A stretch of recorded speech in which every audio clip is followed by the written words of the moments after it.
Hello मेरे दोस्तों, कैसे हैं आप सब। उम्मीद करता हूँ कि बहुत ही अच्छा हूँ। मेरे भाई, बहुत दिनों से वीडियो नहीं आ रही थी। कारण था बोर्ड छोटा था और थोड़ी बीच में तबीयत भी खराब हो गई थी। अब मैं अभी बोर्ड ले लिया हूँ अच्छा वाला। ठीक है। और आप लोग को देखने में परेशानी नहीं हो, इसलिए मैं उसे बड़ा साइज में बोर्ड ले लिया हूँ। देखिए मेरे दोस्त, आज जो हम बात करने वाले हैं, समझने वाले हैं, क्या कहते हैं, पॉलिटी। ठीक है। पॉलिटी यानी कि इस संविधान को बतलाता है। इसमें किस चीज के बारे में चर्चा करते हैं? संविधान, वो चीज जो हमें रहने खाने, स्वतंत्रता, घूमने की आजादी, हर एक चीज देते हैं। कॉन्स्टिट्यूशन यानी संविधान में है। इस चीज के बारे में हम समझते हैं। पॉलिटी का मतलब होता है राजनीति। क्या होता है मेरे दोस्त? राजनीतिक होती है कि नहीं होती? राजनीति। इसमें हम समझते हैं संविधान। हमारा संविधान क्यों जरूरी है, हमें इसे क्यों जानना बहुत ही जरूरी है। एक एक चीज को हम समझेंगे। पहले बेसिक इंफॉर्मेशन समझते हैं। बेसिक इंफॉर्मेशन समझेंगे और इसमें आ जाती है संविधान में आर्टिकल वर्टिकल आ जाती है। आर्टिकल होती है मेरे भाई, अनुच्छेद होती है। ठीक है मेरे भाई। पहले हम बेसिक इंफॉर्मेशन समझेंगे, उसके बाद आर्टिकल का क्लास स्टार्ट होगी तो उस समय आपको बता दिया जाएगा, समझाया जाएगा। ठीक है मेरे भाई। देखिए, कहता है कि ये संविधान को क्यों जरूरी है जानना। हमारे हम सबके लिए संविधान को जानना बहुत ही अति आवश्यक है। तब हम समझ पाते हैं कि किसका क्या अधिकार है, किस चीज का कैसे कानून है, क्या चीज कैसे बना हुआ है। हर एक चीज का सिस्टमेटिक ढंग से बना हुआ रहता है, बना हुआ है ना। इस चीज में हम लोग समझते हैं संविधान में, इसलिए हम संविधान को पढ़ते हैं। ठीक है, समझते हैं। कहता है कि देश में कानून बनाने के लिए क्या होनी चाहिए। देश में कानून बनाने के लिए ना, देश में कोई कानून रहेगी तब तो वो वो देश अच्छा काम कर सकता है ना। मान लेते हैं कोई देश में कानून ही नहीं रहेगा, तानाशाही व्यवस्था रहे, कोई देश में कानून नहीं रहेगा ना। कानून नहीं रहेगा तो मतलब क्या, वो अलग अलग काम करेगा, उल्टा पुल्टा काम करेगा, हर एक तरह क्राइम बढ़ सकता है। इसलिए कानून का होना बहुत जरूरी है ना। तो देश में कानून बनाने के लिए बहुत जरूरी है। समझ रहे बात को। उसके बाद कहता है नागरिकों का अधिकार तय करने ना। नागरिकों के अधिकार तय करने के लिए अब देखिए, मान लेते हैं कि कोई दो आदमी झगड़ा किया है, बहुत कपाट फोड़म फोड़ी कर लिया, पूरा एकदम मारपीट कर लिया, एकदम कपार उपार फोड़ फोड़ फाड़ लिया है। अब क्या करेगा, पुलिस आएगी, पुलिस सलटाएगी, फिर एफआईआर लिखा जाएगा, फिर वो एफआईआर जाएगा कोर्ट में, फिर केस होगी, मुकदमा चलेगा ना। वो एक कानून कानून प्रोसेस से चलता है ना। इसलिए नागरिकों का अधिकार तय करता है कि कौन कौन भाई सही है, कौन गलत है ना।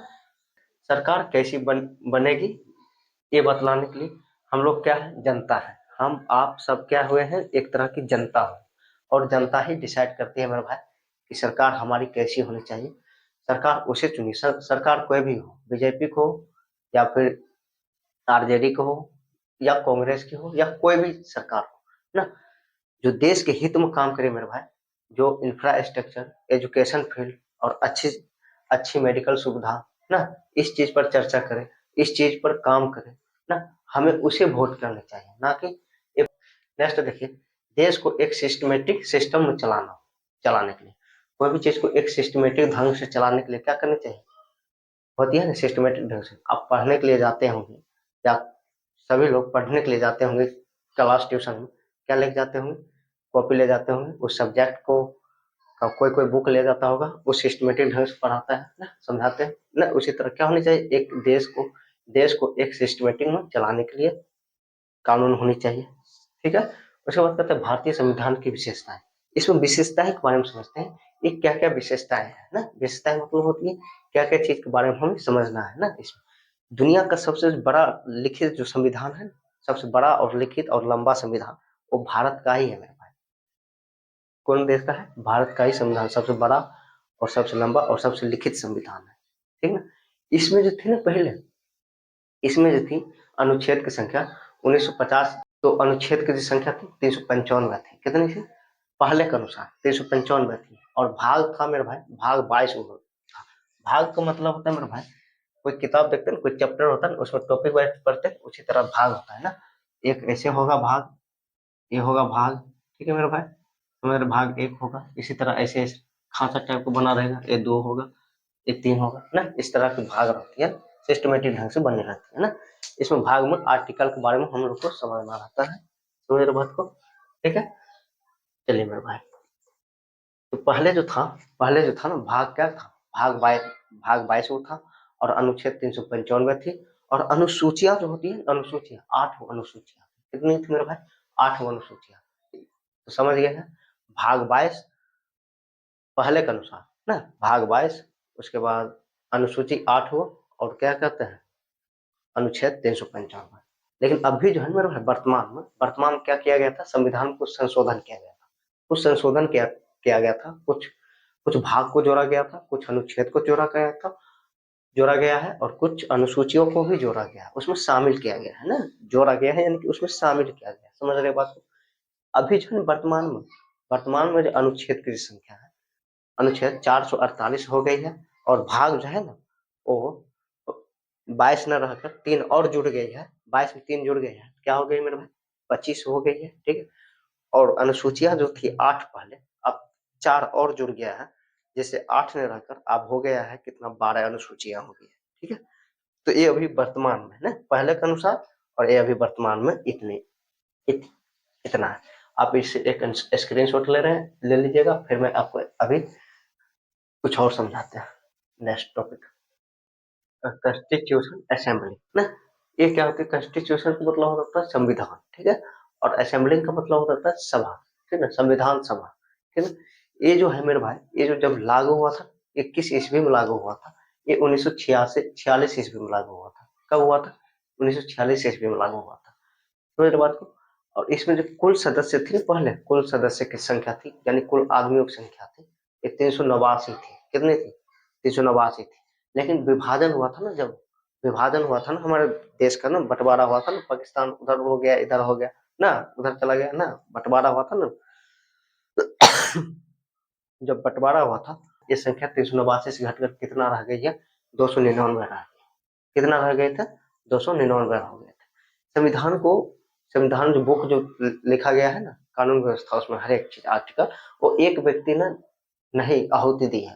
भारत के बहुत से महान व्यक्ति थे जो उसमें अहम भूमिका निभाए थे, जिसमें से हमारा एक आ जाता है भीमराव अम्बेडकर जी, ठीक है, डॉक्टर भीमराव अम्बेडकर जी। और उनकी जो है ना बहुत ही महत्वपूर्ण भूमिका थी, अहम भूमिका थी। मतलब एक लीड रोल जो होता है ना मेरे भाई, लीड रोल जो दिया जाता है ना हीरो को, फिल्म में लीड रोल, वो एक लीड रोल उन्हीं को मिला हुआ था, समझ रहे बात को ना। वरना सब तो और भी थे जो है सहायता किए थे उनके ना। ये जो थे 299 रह गए थे, समझ रहे। संविधान को बनाने में कितना समय लगा था, यानी कोई चीज को बनने में टाइम लगती है ना। ये कितना समय में बन गया था, ये बना था मेरे भाई 2 साल 11 महीना और 18 दिन में। संविधान है पूर्ण रूप से बनकर क्या हुआ था हमारा, तैयार हो गया था। भारत का संविधान है पूर्ण रूप से बनकर तैयार हो गया था। दुनिया का सबसे लिखित संविधान हमारा, दुनिया का सबसे लिखित संविधान हमारा भारत देश का ही संविधान है, समझ रहे बात को, समझ रहे। तो कितना समय लगा था? 2 साल 11 माह और 18 दिन का समय लगा था। ये जो है संविधान कब बनकर तैयार हो गया था, यानी कि ये तैयार हो गया था, यानी किस डेट को जो है ये बनकर तैयार हो गया था। यानी कोई चीज खाने बनाइएगा ना, पहले आप तैयार कर लेते हैं, खाना तैयार कर लेते हैं ना, बन जाता है तो डायरेक्ट आप खाने लेते हैं, खाना डायरेक्ट खाने लेते हैं, कुछ समय तक ठंडा रखते हैं ना। उसी तरह जो है ना ये संविधान बन तो गया था, लेकिन ये कब बनकर तैयार हो गया था? ये बना था 26 नवंबर 1949 ईस्वी को, ये बनकर तैयार हो गया था, समझ रहे। लेकिन इसको जो है ना अभी पब्लिश नहीं किया गया था, लागू नहीं किया गया था, समझ रहे बात को, लागू नहीं किया गया था। लेकिन ये बनकर क्या हुआ था, तैयार हो गया था। जब इसको लागू किया गया था, पूर्ण रूप से जब लागू किया गया था सभी के सामने में ना, पब्लिश किया गया था ऑल ओवर वर्ल्ड में, तो ये जो पूर्ण रूपेण जो लागू हुआ था ना सबके सामने में, ये हुआ था 26 जनवरी 1950 ईस्वी को। पूर्ण रूपेण क्या किया था, संविधान को ना लागू कर दिया गया था, समझ रहे बात को। पूर्ण रूपेण 26 जनवरी 1950 को, इसलिए हम गणतंत्र दिवस यानी कि दिवस रिपब्लिक डे मनाते हैं 26 जनवरी। और संविधान को लिखने में जो समय जो अहम भूमिका थी वो हमारे डॉक्टर भीमराव अम्बेडकर साहब की अहम भूमिका थी। इसका भी आप एक स्क्रीनशॉट लेंगे मेरे भाई, ठीक है। और मैं लिख कर समझा देता हूँ ताकि आप लोग को ना टाइम वेस्ट ना हो, थोड़ी कम समय लगे, इसलिए आप इसे नोट डाउन जरूर करेंगे अपने कॉपी में, बहुत महत्वपूर्ण चीज है मेरे भाई। और मिलते हैं नेक्स्ट क्लास में ना, उसमें आर्टिकल के बारे में हम चर्चा करेंगे, भाग के बारे में पढ़ेंगे ना, आर्टिकल जो है अनुच्छेद, उस चीज के बारे में समझाया जाएगा आप लोग को। मिलते हैं नेक्स्ट क्लास में, तब तक ले जाएंगे।